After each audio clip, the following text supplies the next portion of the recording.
मैंने एक appliance repair shop खोली थी। दुकान के बाहर एक बड़ी सी साइन लगाई जिस पर लिखा था, हम हर चीज रिपेयर करते हैं, ऊपर से स्पेसशिप और स्पेस स्टेशन, नीचे तक एयरक्राफ्ट कैरियर और न्यूक्लियर सबमरीन। जो भी इलेक्ट्रिसिटी पर चलता है वो हमारे लिए कुछ नहीं। मुझे क्या पता था कि एक दिन सच में कोई मिलिट्री वाला आ धमकेगा। उस दिन मैं दुकान में बोर बैठा था, तभी अचानक एक बेहद एलिगेंट शार्पली ड्रेस्ड औरत ने दरवाजा धकेल कर खोला। उसके चेहरे पर एक अजीब सी गंभीरता थी, जैसे वो यहाँ मजाक करने नहीं आई थी। सर, क्या आप सच में सब कुछ रिपेयर करते हैं? बिल्कुल करते हैं, मैंने मुस्कुराते हुए कहा। Nuclear submarine, aircraft carrier, space station, बड़े ऑर्डर्स पर डिस्काउंट भी मिलता है। ऑनेस्टी की गारंटी है। तो बताइए, आपको क्या रिपेयर करवाना है, न्यूक्लियर सबमरीन या एयरक्राफ्ट कैरियर? वो मेरी बात सुनकर जरा भी नहीं मुस्कुराई। बिना एक पल घुमाए उसने अपना ब्रीफकेस टेबल पर रखा और खोल दिया। अंदर एक चीज थी जो दिखने में बैटरी जैसी लगती थी, लेकिन जैसे ही मेरी नजर उस पर पड़ी मैं सीधा होकर बैठ गया। वो केयरफुली प्रोटेक्टिव फोम में लिपटी हुई थी। उसके ऊपर माइक्रोस्कोपिक सर्किट्स थे, छोटे छोटे क्रिस्टल जो एक कॉम्प्लेक्स नेटवर्क में एक दूसरे से जुड़े हुए थे। अगले ही पल मेरा दिमाग एकदम अलर्ट हो गया। ये क्या है? एक लिथोग्राफी मशीन का कैलिब्रेशन सेंसर मॉड्यूल, उसने सपाट आवाज में कहा। एक एक्सपेरिमेंट के दौरान पावर ओवरलोड हो गया, सेंट्रल कार्बन नीडल अरे जल गई और टूट गई। हमारे प्रोजेक्ट टीम को इसकी तुरंत जरूरत है। उसका नाम था चेन किंच। वो लॉन्ग एकेडमी ऑफ साइंसेज में रिसर्चर थी। उस एक्सीडेंट की वजह से पूरा प्रोजेक्ट ठप पड़ गया था। देश के कई स्पेशलाइज्ड इंस्टीट्यूशंस पहले ही हाथ खड़े कर चुके थे कि इसे जल्दी रिपेयर करना नामुमकिन है। अगर वो पूरी तरह लाचार न होती तो इस छोटी सी अजीब दुकान में कभी कदम न रखती। मिस, मैंने थोड़ा रुककर कहा, आप गलत जगह तो नहीं आ गई? हम यहाँ हाउस होल्ड अप्लायंसेज रिपेयर करते हैं। शायद पड़ोस की हार्डवेयर शॉप आपके ज्यादा काम आए। चेन किंच ने मेरा वो बेबस चेहरा देखा और उसकी आखिरी उम्मीद की किरण भी बुझ गई। उसने एक गहरी सांस ली, ब्रीफकेस उठाई और जाने लगी। सच ही तो था, देश के बड़े बड़े स्पेशलाइज्ड इंस्टीट्यूट्स हाथ खड़े कर चुके थे, तो एक साधारण रिपेयर वाला क्या करेगा? तभी मैंने मजाक छोड़ा। 6 महीने पहले मैं इस दुनिया में आया था और इस दुकान का मालिक बन गया था। साथ में मिली थी एक इनफाइनाइट रिपेयर सिस्टम। इन महीनों में बहुत अजीब अजीब चीजें देखी थी, लेकिन इतनी सोफिस्टिकेटेड चीज कभी नहीं आई थी। ये मौका मैं कैसे जाने देता? आपके पास जो कंपोनेंट है उससे लग रहा है ये C7 टाइप की लिथोग्राफी मशीन का हिस्सा है। चेन किंच एकदम रुक गई, जैसे पैर जमीन से चिपक गए हों। मॉडल बता सकते हो? इम्पैक्ट के वक्त पीक वैल्यू कितनी थी, कितने नैनो सेकंड्स तक रही, और प्रोब अरे के अलावा कोई और पार्ट डैमेज हुआ? ये सुनकर चेन किंच की सांसें थम गईं। उसे अपने कानों पर यकीन नहीं हो रहा था। एक अप्लायंस रिपेयर शॉप का मालिक इतने पॉइंटेड क्लासिफाइड सवाल पूछ रहा था। क्रीट वैल्यू नॉर्मल पावर की 15 गुना थी, उसने धीरे से कहा। इम्पैक्ट लगभग 3 से 5 नैनो सेकंड तक रही। बाकी कंपोनेंट्स का सेल्फ डायग्नोसिस नॉर्मल है। हम रिपेयरेबल है, लेकिन सस्ती नहीं होगी। पैसे की चिंता मत करो, बस फिक्स कर दो, मैं तुरंत फंडिंग अरेंज करती हूँ। मैंने हल्की सी मुस्कान के साथ 5 उंगलियां उठाई। 5 मिलियन या चेन 15? उसने दांत भींचे। कीमत बेतुकी थी, लेकिन अभी उसके पास नेगोशिएट करने का कोई ऑप्शन नहीं था। क्या सोच रही हो? 5 मिलियन नहीं, 500 युआन, 1 रुपया कम नहीं। और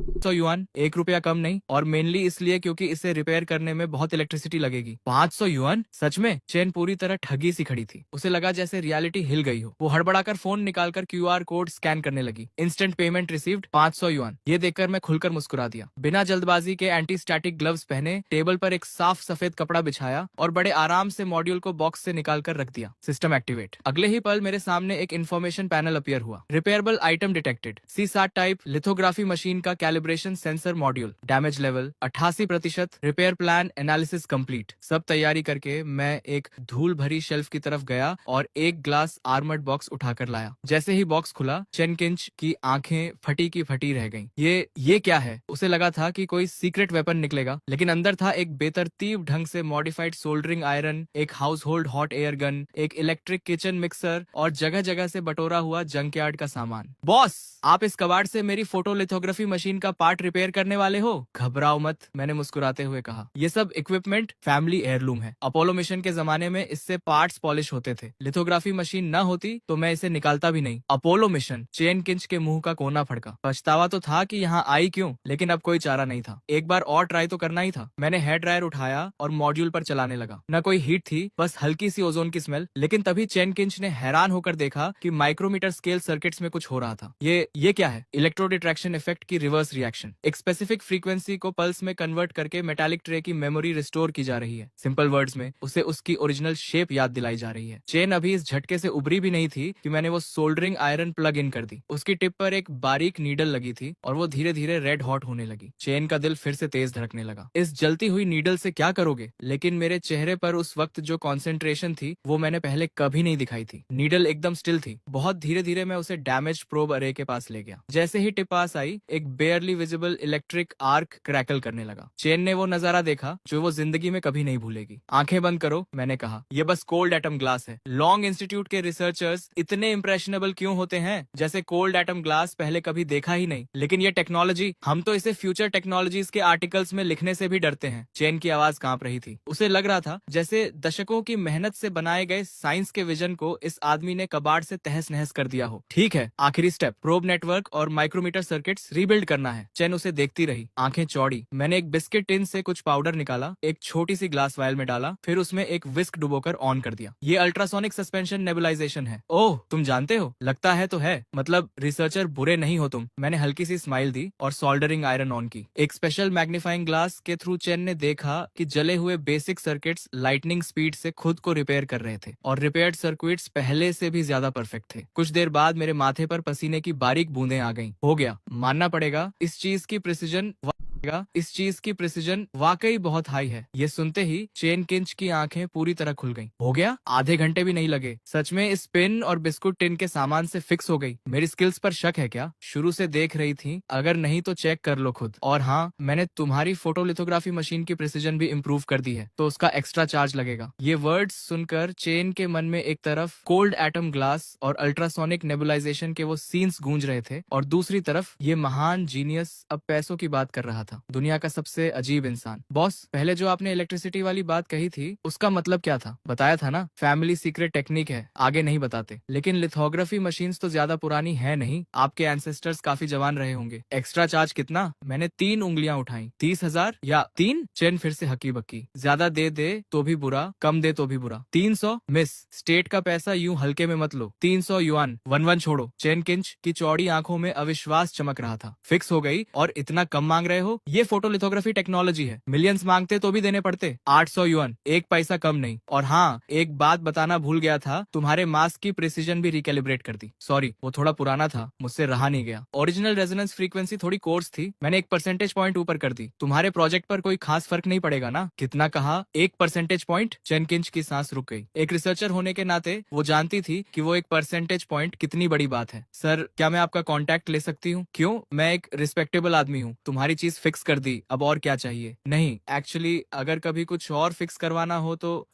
मुझे पता है, डर है कि रिपेयर होल्ड नहीं करेगी और मुझे ढूंढ नहीं पाओगी। नहीं, ऐसा नहीं, घबराओ मत, दुकान यही है, जब चाहो आ जाओ। अगर ठीक से फिक्स नहीं हुई तो 800 युआन वापस। चेन किंच के होठों का कोना एक बार खिंचा, फिर वो रिपोर्ट फाइल करने के लिए पलट गई। लेकिन जैसे ही बाहर निकली, फोन बजा। स्क्रीन पर नाम था डायरेक्टर जू। जैंगलिंग शू, कहाँ हो तुम? मैंने फोटोलिथोग्राफी मशीन का मॉड्यूल रिपेयर करवाने को नहीं कहा था। डायरेक्टर, चिंता मत करो, फिक्स हो गई, वापस लेकर आ रही हूँ। फिक्स हो गई? कहाँ करवाई? एक अप्लायंस रिपेयर शॉप में। लाइन पर एक लंबी खामोशी छाई, फिर धीरे से आवाज आई, कहाँ हो? मैं खुद आता हूँ। सड़क पर रिसर्च इंस्टीट्यूट की कार तेज रफ्तार से भागी जा रही थी। जो का चेहरा सफेद पड़ा हुआ था, ब्रीफकेस गोद में पकड़ी थी, नसें तनी हुई थी। वो जानता था डायरेक्टर अब ब्लास्ट करेगा, लेकिन उसका दिमाग बार बार उस कबाड़नुमा टूल्स और उस अजीब दुकान वाले की तरफ जाता था। उसे लगा जैसे कोई हास्यास्पद सपना देख आई हो। इंस्टीट्यूट के गेट पर पहले से सारी प्रोजेक्ट टीम्स के रिसर्चर्स जमा थे। जैसे ही कार रुकी, भीड़ टूट पड़ी। लिंचू, क्या मॉड्यूल फिक्स हो गया? दिखाओ जल्दी, हमारा प्रोजेक्ट और नहीं रुक सकता। फिक्स हुई? शायद। या तो हुई या नहीं हुई। ये शायद क्या है? और कहाँ फिक्स करवाई? स्पेशलिस्ट एजेंसी ने तो महीनों लगने की बात कही थी। अप्लायंस रिपेयर शॉप में। पूरी भीड़ की सांसें थम गई। Appliance repair shop photolithography machine की? ये क्या नॉनसेंस है? जैंगलिंग शू, तुम्हारा दिमाग तो ठीक है ना? जैंगलिंग शू कांप रही थी, आंखों में आंसू आने वाले थे। बस, सब चुप। डायरेक्टर की आवाज ने सबको फ्रीज कर दिया। जैंगलिंग शू, कंफर्म कर दिया। जैंगलिंग शू, कंफर्म करो, फिक्स हुई? वो ब्लैंक दिमाग से बस सिर हिला दिया। ठीक है, क्लीन रूम लैब 1 में ले जाओ, टेस्टिंग होगी। अगर फिक्स हुई तो कारनामा हो जाएगा, अगर नहीं हुई कोर्ट मार्टियल के लिए तैयार रहो। बस यही था। अब सारी उम्मीदें उस सीमिंगली अनरिलायबल दुकान वाले पर टिकी थी। क्लीन रूम लैब 1 के अंदर प्रोटेक्टिव सूट्स में टेक्नीशियंस ने बड़े ध्यान से मॉड्यूल को बॉक्स से निकाला और टेस्टिंग शुरू की। भगवान, ये सोल्डरिंग टेक्निक क्या है? रिपेयर्ड सर्किट्स तो बेहद खूबसूरत हैं। लगता है जैंगलिंग शू ने कोई ऐसा एक्सपर्ट ढूंढा जिसे हम नहीं जानते थे। ये तो ओरिजिनल फैक्ट्री से निकला हुआ लग रहा है। नहीं, रुको, ये ओरिजिनल से भी ज्यादा परफेक्ट है। रिपेयर का कोई निशान तक नहीं। तभी एक रिसर्चर ने चिल्लाकर कहा, ये मटेरियल सस्पिशियस है, इमीडिएटली एनालाइज करो। सर, हमारे डेटाबेस में ये मटेरियल नहीं है। डेटाबेस में नहीं है? 2026 हो गया है और अभी भी अननोन मटेरियल्स हैं दुनिया में। जल्दी पावर ऑन करो टेस्टिंग के लिए। जू अब अपनी एक्साइटमेंट छुपा नहीं पा रहा था। बड़े स्क्रीन पर एक एक करके ग्रीन मैसेजेस आने लगे। Power system self check complete, no anomalies, internal logic unit check complete, circuit test complete, values within control range.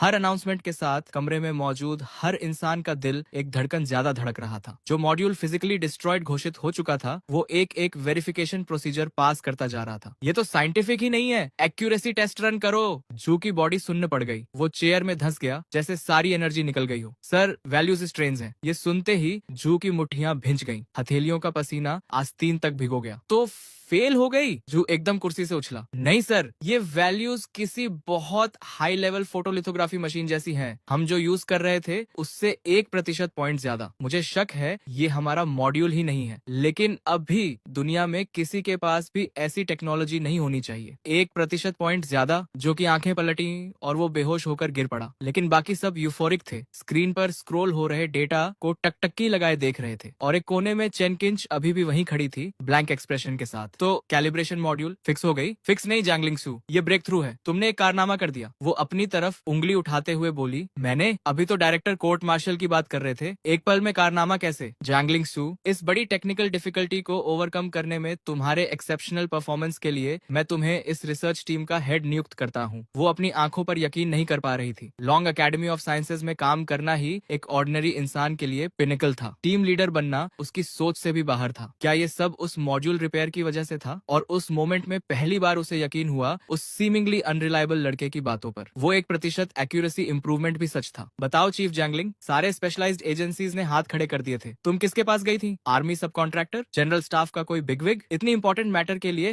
हम भी पर्सनली जाकर थैंक्स करना चाहते हैं। मैं झूठ नहीं बोल रही, सच में एक छोटी सी लोकल रिपेयर शॉप में फिक्स हुई। रिपेयर स्टैंड, टीवी फिक्स करना भी कॉम्प्लिकेटेड है वहाँ। हम फोटोलिथोग्राफी मशीन की बात कर रहे हैं। लिंक्सू, मजाक कर रही हो ना? बिल्कुल नहीं, उस वक्त सच में कोई चॉइस नहीं थी, इसीलिए वहाँ